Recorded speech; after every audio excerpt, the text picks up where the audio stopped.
नमस्कार दोस्तों, मेरा नाम कमल यादव है। आज मैं यह वीडियो शूट कर रहा हूं ईएनएम इंटरव्यू क्वेश्चन से रिलेटेड।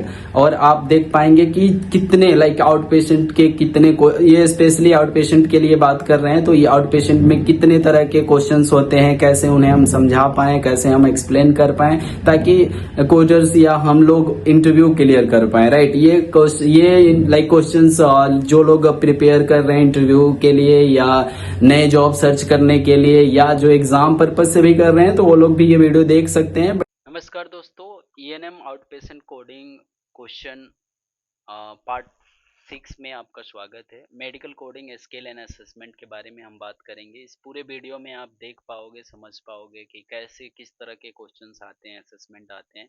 इसके बाद मैं ईएनएम टेबल पे बात करेंगे, एक लेबल कैलकुलेटर बताऊंगा जिसके हेल्प से आप देख पाओगे, और लास्ट में हम देखेंगे कि कैसे किस तरह के रिपोर्ट्स आते हैं, मेडिकल रिपोर्ट्स कैसे होते हैं, हमें कोड कैसे करना है। तो जैसे कि ये असेसमेंट दिया गया है, कोडर नेम राम सिंह है, मैंने एज्यूम किया हुआ है, डेट ऑफ कंप्लीटेड ये दिया गया है, मेडिकल कोडिंग टूल सोर्स क्या यूज कर रहे हैं, इनकोडर कोडिफाई टूल है, इंस्ट्रक्शन क्या दिया गया है कि use you may use the CPT ICD code हिपिक्स books for the current years, no internet resources are allowed for the assessment, place your answer below the questions, time allotted for the completion of 2 hours। तो ये 2 hours के questions हो सकते हैं। जैसे कि आपको यहाँ पे क्वेश्चन 1 क्या दिया गया है, आप समझोगे कि अ टाइप, क्वेश्चन 1 क्या बोलता है, a type of one diabetic patient seen into the ER or office visit समझ सकते हो। The patient is currently in a coma and has rapid heart beat, pale face and is covered in a sweat, and the ER office physician, ER physician find the insulin pump not delivery insulin, the patient is diagnosed with the diabetic ketosis with a coma। तो इस case में आपकी condition high risk है, situation high risk जा रहा है, lab हुआ है नहीं हुआ है, आप मुझे इसमें लेबल और आईसीडी कोड सजेस्ट करना, बताना। इसका आंसर मैं नेक्स्ट वीडियो में आप आफ्टर योर कमेंट्स में दूंगा। लेकिन ये सिनेरियो क्या होगा आप समझो कि मैंने जो भी डिस्क्रिप्शन बताया है, समझाया, उसके हिसाब से ये सिचुएशन हाई है, मॉडरेट है, लो है। क्वेश्चन नंबर 2 है, आप यहाँ पे नीचे आंसर लिख सकते हो। मैं अभी आंसर रिवील नहीं कर रहा हूँ, मैं देखना चाहता हूँ कि आपने कितना वीडियो समझा है, सोचा, आपकी फाइंडिंग्स क्या है। मैं अगले अगले वीडियो में इसका आंसर बताऊंगा। क्वेश्चन 2 है कि a patient is admitted with alter mental status change and the diagnosis with a severe sepsis secondary to the urinary tract infection due to E. coli, acute renal failure due to the tubular necrosis and sepsis associated with the acute encephalopathy. तो इसमें आपको diagnosis code करना है। Label आप अगर ENM की बात करते हैं, कंसीडर करो ये आउट पेशेंट सेक्शन में, तो लेवल हाई जाएगा, मॉडरेट जाएगा, लो जाएगा। आप एमडीएम टेबल के हिसाब से कैलकुलेट करके मुझे बताना। मैं डिस्कस करूंगा कि कैसे कैलकुलेट करते हैं। ये सिनेरियो आप समझो। थर्ड सिनेरियो क्या है कि 33rd में आता है, doctor John admitted 67 year old woman to the coronary care unit for the acute myocardial infarction.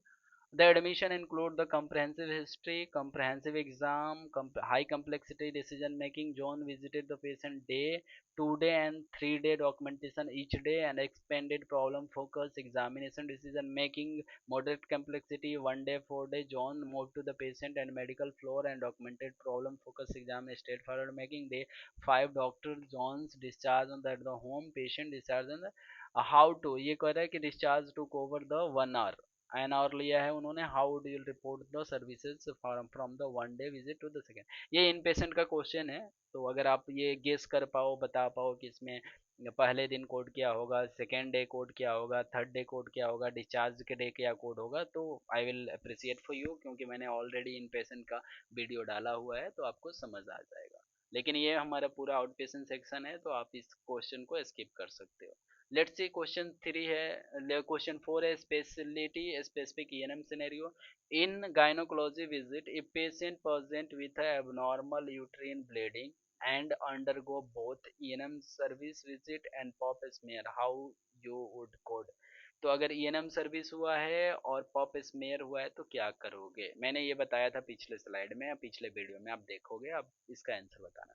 For endocrinology, if patient is being followed the diabetes type 2 and hypothyroidism, which ICD code should be support ENM level 4 और 5। सो यहाँ दो diagnosis दी गई है, कौन सी diagnosis level 4 और 5 को करेगा, answer आप बताओगे। What is the additional documentation required to justify 99215 rheumatology for the follow-up chronic RA and multiple comorbidities? Like यहाँ पे कंडीशन डायग्नोसिस इन्होंने हाई रिस्क बताया है, तो इसके अलावा क्या एडिशनल होना चाहिए, लाइक डेटा टेबल से क्या होना चाहिए, रिस्क टेबल से क्या होना चाहिए, तो ये आपको बताना है। तो आपको आंसर में डिटेल में लिखना होगा। तो इस तरह के असेसमेंट आता है। Cardiologist see the patient for shortness of breath, confirm the CHF exacerbations and adjust medication what should be coded. कह रहा है कि पेशेंट को कार्डियोलॉजिस्ट ने देखा शॉर्टनेस ऑफ ब्रीथ हो रहा है, CHF एक्सर्वेशन हो रहा है और मेडिकेशन उसने थोड़ा डोज ऊपर नीचे किया है, तो उस केस में आप क्या कोड करोगे। CPT ICD आप बता सकते हो।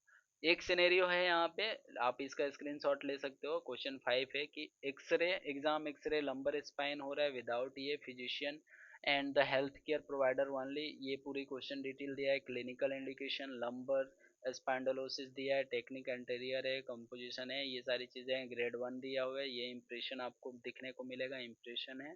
आप इसका स्क्रीनशॉट ले लो, पढ़ो इस रिपोर्ट को और मुझे आईसीडी और सीपीटी कोड बताओ, इसमें क्या जाना चाहिए। और अगर आप रेडियोलॉजी के अकॉर्डिंग जानते हो तो रेडियोलॉजी कोड भी बता सकते हो। क्वेश्चन नंबर 6 में अगर हम बात करते हैं तो लेट्स सी मॉडिफायर के बारे में बात करते हैं, क्योंकि पूरी वीडियो इससे पहले वाली वीडियो मैंने मॉडिफायर पे बनाए थे। Which modifier is use for significant separate identifiable ENM services on the same day और माइनर प्रोसीजर। आई होप आप ऑप्शन मुझे बताओगे, आपको पता है। Let's see. G2211 can be built with which of the following CPT code. इन कौन से CPT के कोड के साथ हम G112 बिल कर सकते हैं, तो आप मुझे बता सकते हो कि आप कौन से, ये है आंसर बताना है। इन ECW एक सॉफ्टवेयर होता है where you do found the documentation validation medical decision making लेबल past medical history SOP note और HPI और असेसमेंट एंड प्लान। तो आपको ये वाला टैब में से भी आप पता कर सकते हो। ये चलो सॉफ्टवेयर रिलेटेड है, तो आप इसको कभी कभी कोई क्वेश्चन आ जाते हैं। A claim for 99214 denied documentation does not support for label what should you do first. तो अगर आप कह रहे हैं कि डॉक्यूमेंट सपोर्ट नहीं कर रहा है 99214 के लिए, तो क्या करोगे। Adjust the code, rebuild the modifier, review the notes, verify the MDM और time documentation और appeal immediately। तो आपको क्या करना चाहिए, मुझे पता है आप लोग ये क्लियर हो, right. Which specialty you most like to require 24 modifier on the ENM during the postoperative lab, gynae, rheumatology और कार्डियोलॉजी। तो यहाँ बोल रहा है कि कौन से कैटेगरी में जनरली 24 यूज होता है, आप मुझे बताना कि कौन सा हो सकता है। क्वेश्चन सिनेरियो हमारा है 7। A provider billed 99215 and the claim is denied lack of medical necessity, मैंने ऑलरेडी डिस्कस किया हुआ है। Reviewing the notes in the ECW diagnosis type 2 stable and no lab और medication changes were made, how do you handle the denial. ये denials के question है या, तो ये आप बता सकते हो तो बताओ, नहीं तो मैं एक नेक्स्ट वीडियो बनाऊंगा डिनाइल्स पे। A patient visit rheumatologist for the chronic rheumatitis like RA and also receive the joint injection during the same visit, ENM code 99214 is denied for bundling, how would you correct the rebuild this। क्या करोगे, कौन से modifier इसमें append करोगे, ये modifier related है। You notice to receive denial G222 denial से related है, तो इग्नोर करो इसको। अगर हम बात करते हैं endocrinology visit was billed 99214 and G221 but paired inappropriate combination, the provider treat the patient regularly diabetes and hypothyroidism, what might be the issue with this kind of आपको इस तरह के मिलेगा। तो इसमें क्या करोगे, टाइम चेक करोगे कि ये टाइम एलिजिबल है क्या, क्योंकि G221 ये आपका क्रोनिक कंडीशन को एक्स्ट्रा एफर्ट्स के लिए होता है, डॉक्यूमेंट सपोर्ट कर रहा है कि नहीं कर रहा, आप चेक करके मुझे बताओगे। ये क्वेश्चन आपके लिए है, आप मुझे बताओ। Claim deny ENM services not covered due to the global period, the provider is a gynecologist and visit occurred within a 15 days after procedure, what step you will be taken in a ECW confirmation visit available or not। तो इसको भी मैंने बता दिया था global time में कौन से मॉडिफायर और क्या होना चाहिए, कैसे होना चाहिए। प्रैक्टिस के लिए अगर हम बात करें answer with ICD code CPT codes where applicable. Cardiology, इसमें आईसीडी और सीपीटी कोड आपको देना है, ये ऐसे रिपोर्ट्स आते हैं। Cardiology provide the see the shortness of breath, identify chronic systolic CHF, the visit include the medication adjustment and the EKG interpretation, assign the appropriate ICD code, ENM code, CPT code and any applicable add on code modifier, explain whether G221 appropriate or not। तो इस तरह के question आते हैं, आपको answer बताने हैं।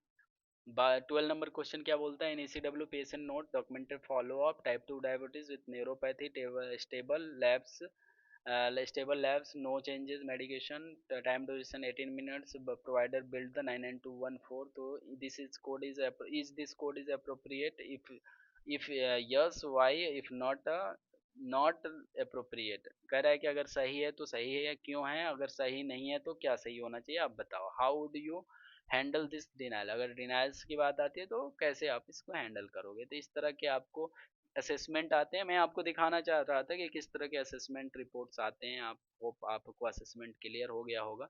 Let's see, हम डिस्कस कर लेते हैं कि लेवल कैसे कैलकुलेट करते हैं। ये कोडिफाई है, टूल है, आप डायरेक्ट ये गूगल पे भी अवेलेबल है, लेकिन मैं एक लेवल डिसाइड करने के बेसिक बता रहा हूँ। अब यहाँ पे ऑप्शन क्या है, कैलकुलेट होता है कि encounter data, medical decision making, time based coding, critical care services और find the level. So let's see, हम पहले बात कर लेते हैं कि इनकाउंटर डेट के बारे में बात करते हैं। फॉर एग्जांपल टुडे डेट जो भी रहेगा, आज हम अगर बात करें तो 17 है, तो मैं अगर 17 को लिया, फिर अगर मैं बात करूं कि 17 है, टाइप ऑफ विजिट यहाँ पूछता है, तो अगर आप देखोगे यहाँ पे कि कंसल्टेशन है, आउट पेशेंट है, ये सारी चीज़ें, तो हमने लिया यहाँ पे आउट पेशेंट। और उसके बाद लिखा सेलेक्ट विजिट। अब सेलेक्ट विजिट में आप ये न्यू है कि स्टेब्लिश है, फॉर एग्जांपल हम न्यू को लेके चलते हैं। फिर हम बात करते हैं कि ये तो हमने फिल कर लिया इनकाउंटर डेटा। अब बात आती है medical decision making. Medical decision making पे अगर हम सिलेक्ट कर लेते हैं, सेव करते हैं इसको, let's see, it is slow, हाँ लाइक। अब ये आता है मेडिकल डिसीजन मेकिंग। अगर आप इस वीडियो में अगर आपको दिख पा रहा होगा तो देख पाओगे, थोड़ा सा मैं जूम करने की कोशिश करता हूँ ताकि आपको इजीली क्लियर हो। ठीक है, तो मेडिकल डिसीजन मेकिंग में आपको क्या है कि सेल्फ लिमिटेड माइनर प्रोसीजर। मैंने ऑलरेडी ये सारी वीडियो प्रीवियस वीडियो में समझाया है, आप मेरे सारे लिंक शेयर कर दूंगा, आप देखना। तो यहाँ पे फॉर एग्जांपल कि 2 क्रोनिक कंडीशन है, मान लो 1 stable chronic illness, 1 acute condition है, या 2 है, या 2 मोर क्रोनिक इलनेस है। फॉर एग्जांपल 2 है तो आपने 2 ले लिया, इसको सेलेक्ट किया। तो जो भी यहाँ पे डायग्नोसिस है, प्रॉब्लम से, उस कैटेगरी से आप सेलेक्ट करोगे तो आपको समझ आ जाएगा। डेटा रिव्यूड, यहाँ पे मान लो कि प्रोवाइडर एक्सटर्नल नोट रिव्यू कर रहा है, review the result of each unit test, lab का हो रहा है, ऑर्डर लैब कर रहा है। मान लो मैंने यहाँ पे एक लैब किया है, सॉरी एक रिव्यू इन्होंने डेटा किया हुआ है, एक लैब ऑर्डर की रिव्यू किया है, और 2 एक्सरे या सीटी स्कैन रिव्यू किया है। तो हम लेट्स सी क्या होता है। रिस्क मैंने आप लोगों को बताया था कि कैसे असेसमेंट, कोई अगर मान लो कि इंडिपेंडेंट हिस्टोरियन है, मदर ने हिस्ट्री बताई है, तो अगर आप ये सिलेक्ट कर सकते हो। डिसीजन किसी दूसरे डॉक्टर से डिस्कस किया है, कंसल्टेशन हो रहा है, तो उस केस में आ रहा है। अगर कोई ईकेजी का या कोई एमआरआई या सीटी स्कैन का इंटरप्रिटेशन कर रहा है तो उसका सिलेक्ट कर सकते हो। फॉर एग्जांपल यहाँ पे कि मदर ने हिस्ट्री दिया हुआ है, ये सिलेक्ट करते हैं। अब यहाँ पे आती है बात की प्रिस्क्रिप्शन मेडिसिन, ये रिस्क टेबल है, डायग्नोस्टिक और मैनेजमेंट ऑफ एग्जांपल है कि क्या दिया हुआ है। रेस्ट करने के लिए बोला है, फिजियोथेरेपी है, ऑक्सीजन है, ये चीज़ें। ज़्यादातर प्रिस्क्रिप्शन ड्रग होता है, आरएक्स मेडिसिन होती है, तो मैंने अगर यहाँ पे आरएक्स मेडिसिन लिया तो सिलेक्ट किया। इस हिसाब से अगर मैं सेव करूंगा तो देखो डेट ऑफ सर्विस मॉडरेट बता रहा है। जैसे मैं अगर ये सेव करता हूँ तो आपको लेबल डिसाइड हो जाएगा। देखो यहाँ पे इन्होंने बताया कि type of service out patient है, विजिट हमारा न्यू है, सर्विस प्रोवाइडर नेम नहीं डाला है, ऑप्शन नहीं डाला है, फिजिशियन हमारा हिस्ट्री कोई नीड नहीं है, ये अप्रोप्रिएट है, अप्रोप्रिएट है। नंबर ऑफ प्रॉब्लम्स हमने 2 क्रोनिक कंडीशन लिया था तो मॉडरेट में फॉल हो रहा है। अमाउंट ऑफ डेटा हमने लिया था कि 1 लैब है, 1 एक्सरे है था, तो इसलिए, और हिस्टोरियन था तो मॉडरेट को सिलेक्ट किया। रिस्क हमारा मॉडरेट था क्योंकि प्रिस्क्रिप्शन हमने सिलेक्ट किया था। डिसीजन हमारा एमडीएम डिसीजन मेकिंग क्या बन के आया, मॉडरेट आया। फिर यहाँ पे कोई क्रिटिकल टाइम नहीं दिया है, कुछ भी नहीं दिया है, तो हमने लेबल क्या सेलेक्ट होके आया यहाँ पे 99204। अगर आप चाहते हो कि नहीं पीडीएफ फॉर्मेट में देखना तो आपको देखो यहाँ पे पीडीएफ फॉर्मेट भी दिखेगा। अगर मैं डाउनलोड करके दिखा दूँ आपको, ये सारी इन्फॉर्मेशन आपको पीडीएफ फॉर्म में दिखेगा।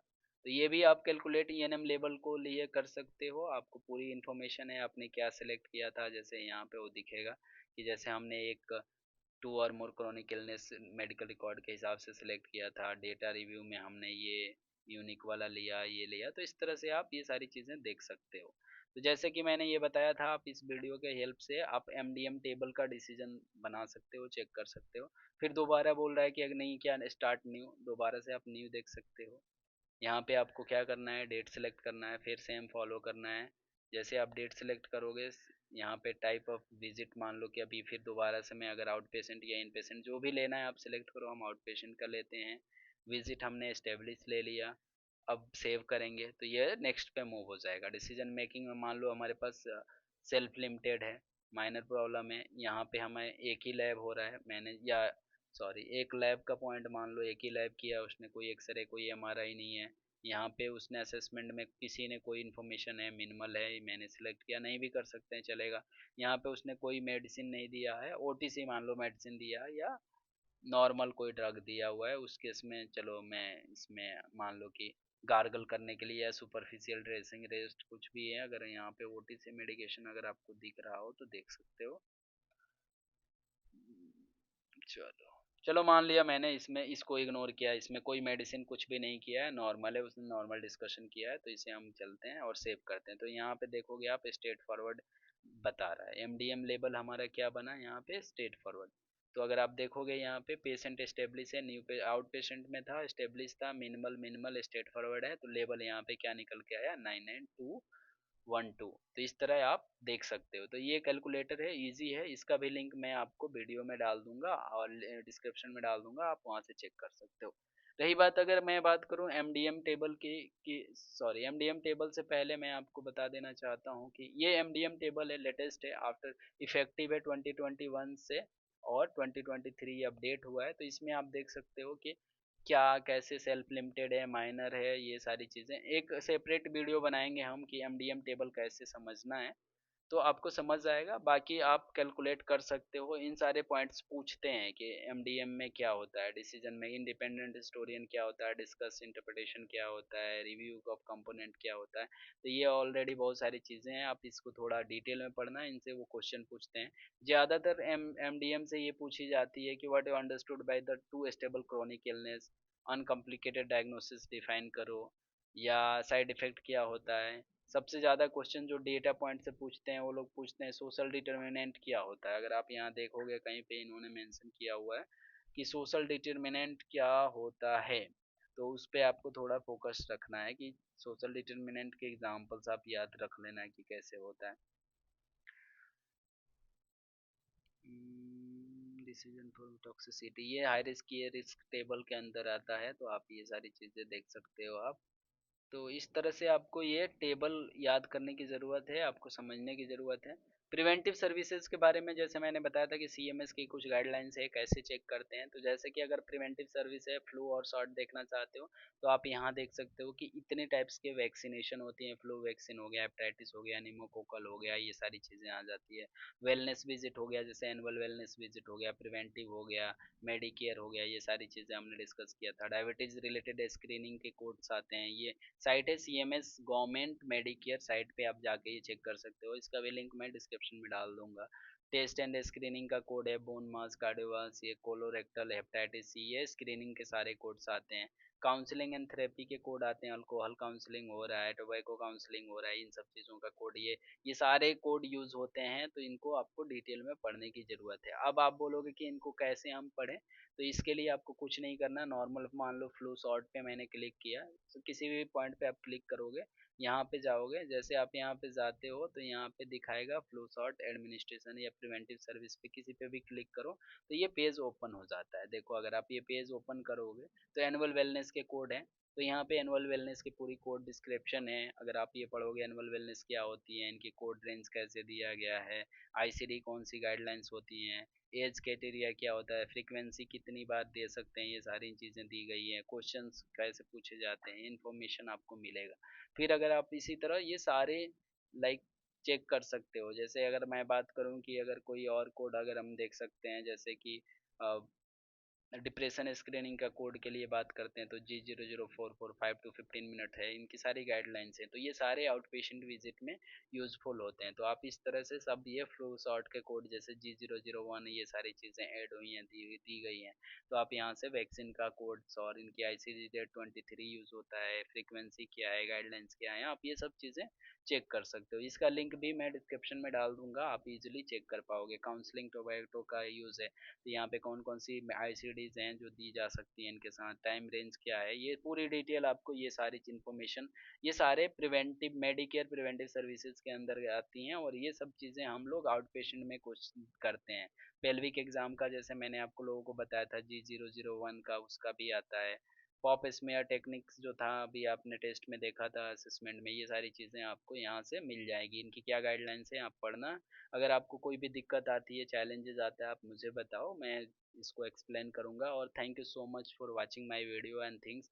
लेट्स सी कि हमें इमरजेंसी डिपार्टमेंट का मैंने ये रिपोर्ट लिया हुआ है, लेकिन आउट पेशेंट का रिपोर्ट भी ऐसे ही होता है। तो पहले रिपोर्ट्स में क्या रहता है वो मैं बता दूं। चीफ कंप्लेंट्स होता है, जैसे यहाँ पे पी स्टेटिक्स आया, इनकाउंटर डेट आता है, इक्विटी लेवल मतलब कुछ क्या लेवल हो सकता है वो दिया है, फिजिशियन का नाम दिया होता है, PCP दिया होता है, फिजिशियन केयरिंग द पेशेंट उसका नाम दिया हुआ है, डायग्नोसिस यहाँ लिखा गया है, ये डायग्नोसिस है, वाइटल्स इन्फॉर्मेशन दी जाती है, किस तरह के वाइटल्स हैं, हाइट और डिटेल है, ट्राइज नोट्स होता है जो पेशेंट नर्स के द्वारा रिटर्न किया गया होता है। उसके बाद आप जैसे नीचे जाओगे, पास्ट हिस्ट्री है, आपके मेडिकेशन हिस्ट्री दी गई है, सोशल हिस्ट्री दी गई है, सर्जिकल हिस्ट्री है, नोट्स अगर कुछ है तो वो सारी चीज़ें दी जाती है। इस तरह के आपको रिपोर्ट मिलेगा और असेसमेंट होता है, डायग्नोसिस होता है। तो इस तरह से आप ENM आउट पेशेंट की कोडिंग प्रॉपर, ये क्वेश्चंस हैं, क्वेश्चंस एंड आंसर हैं। आई होप ये सारी वीडियोस आपको पसंद आई होगी और आपको अच्छा लगा होगा और आप कि काफ़ी कंसेप्ट क्लियर हुआ होगा। फिर भी अगर कोई है जिनको अभी भी मुश्किल लग रहा है समझने में, देखने में, तो आप मेरे मेरे लाइक कमेंट के थ्रू कनेक्ट कर सकते हो। आपको मैं अपना नंबर्स और ईमेल आईडी शेयर कर दूंगा, जिसके थ्रू आप मुझसे कनेक्ट कर सकते हो और डिस्कस कर सकते हो। Thank you so much for watching ये होल वीडियो। ये ट्यूटोरियल ENM आउट पेशेंट और ENM रिलेटेड सारे क्वेश्चंस कवर करने के लिए था। और मैंने सारी चीज़ें बताई हुई है कि कैसे देखी जा सकती है, करी जा सकती है, और सारे लिंक्स मैं आपको शेयर कर दूंगा। Thank you so much for watching my video. Bye.